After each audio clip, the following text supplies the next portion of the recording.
நம்ம ஒரு ஆடியன்ஸா ஒரு படம் பார்க்கும்போது ஒரு படத்தை விரும்பி பார்க்குறோம் அப்படின்னா அந்த படத்துல நல்ல ஒரு கதை இருக்கணும், நல்ல ஒரு காமெடி இருக்கணும், நல்ல ஒரு என்டர்டைன்மெண்ட் இருக்கணும். அது மட்டும் இல்லாம இப்ப இருக்கக்கூடிய இந்த காலகட்டத்துக்கு ஏத்த மாதிரி அந்த படம் ரொம்ப பிரம்மாண்டமா இருக்கணும்னு எதிர்பார்ப்போம்.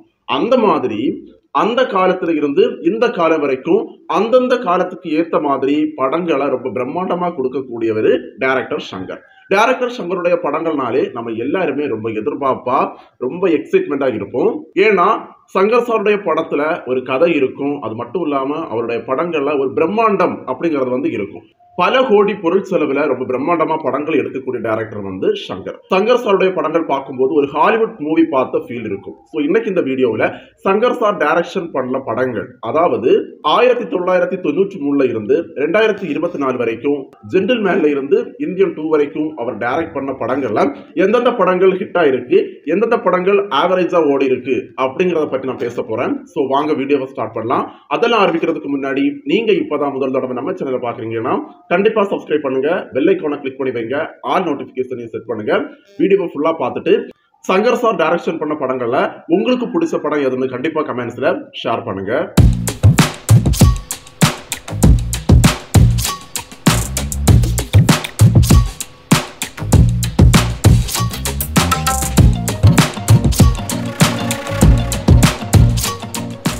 டைரக்டர் சங்கர் முதல்ல தன்னுடைய கெரியரை ஒரு மேடை நாடகத்துல ஸ்டார்ட் பண்றாரு. அதுக்கப்புறமா பெரிய பெரிய டைரக்டர் கூட ஒர்க் பண்றாரு, பாரதி ராஜா கூட ஒர்க் பண்றாரு. இந்த மாதிரி நிறைய டைரக்டர் கூட ஒர்க் பண்ணி 1993 ஜென்டில்மேன் அப்படின்னு சொல்லக்கூடிய படத்தை டைரக்ட் பண்றாரு. ஸோ ஜென்டில்மேன் படம் பாத்தீங்கன்னா ஸ்டார்டிங்ல அந்த படம் மிகப்பெரிய பொருள் செலவில் எடுக்கப்பட்ட படம். அர்ஜுன் சார் நடிச்சிருந்தாரு. முதலா ஒரு டைரக்டர் ஒரு படம் எடுக்கிறாருன்னா அந்த படத்தை தயாரிக்கிறதுக்கு நிறைய பேர் பயப்படுவாங்க. அதுக்கப்புறம் இந்த படம் ரிலீஸ் ஆகி மக்கள் மத்தியில அதிக வரவேற்பு பெறுது. அதுக்கப்புறம் 1994 பிரபுதேவாவை வச்சு காதலன் அப்படின்னு சொல்லக்கூடிய படத்தை டைரக்ட் பண்றாரு. இந்த படமும் பாத்தீங்கன்னா சூப்பர் ஹிட் படமா மாறுது. அடுத்து 1996 கமல்ஹாசன் சார் நடிப்பில் வெளிவந்த இந்தியன் திரைப்படத்தை டைரக்ட் பண்றாரு.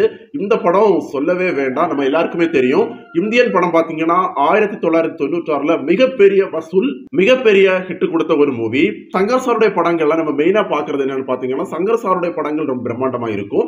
சோ அதே மாதிரி 1996 வெளிவந்த இந்தியன் திரைப்படம் ஒரு பிரம்மாண்டமான மூவியா மக்கள் மனசுல இடம் பிடிக்குது.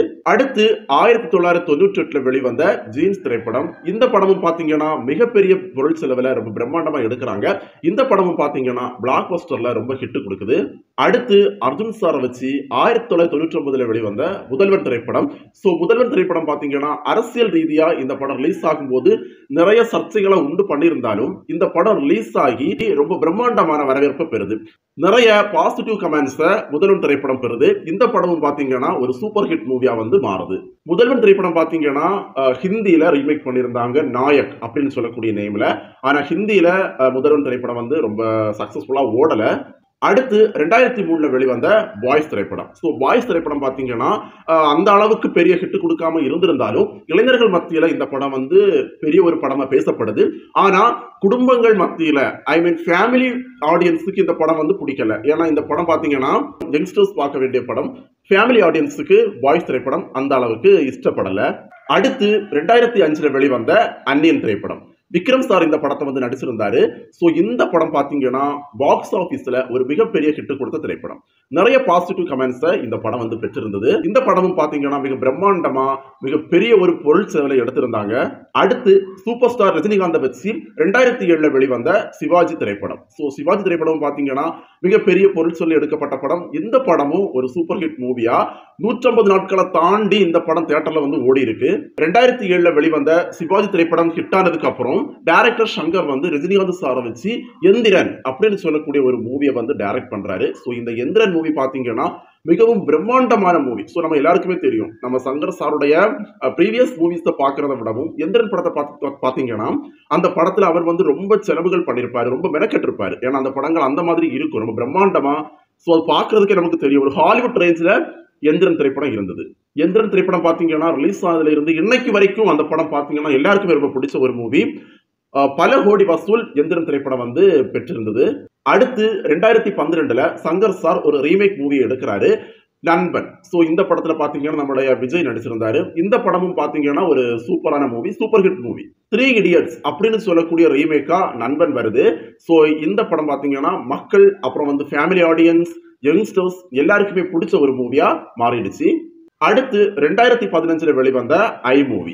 ஐ மூவியும் பாத்தீங்கன்னா சூப்பர் ஹிட் மூவி தான். அந்த டைம்ல 2015 வெளிவந்த ஐ மூவி மக்கள் எல்லாருக்கும் பிடிச்ச ஒரு movie, super hit movie, black Bastar movie. So இந்த மாதிரி சொல்லிக்கிட்டே போகலாம்.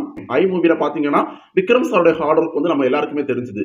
உடம்ப இன்க்ரீஸ் பண்றது, உடம்ப வந்து குறைக்கிறது. சோ இந்த மாதிரி தன்னையே வருத்தி இந்த ஐ மூவி எடுத்திருந்தாங்க. ரொம்ப சூப்பரா தான் இருந்தது இந்த படம். அடுத்து 2018 வெளிவந்த 2.0 மூவி. 2.0 மூவியை லைகா ப்ரொடக்ஷன் தயாரிச்சிருந்தாங்க.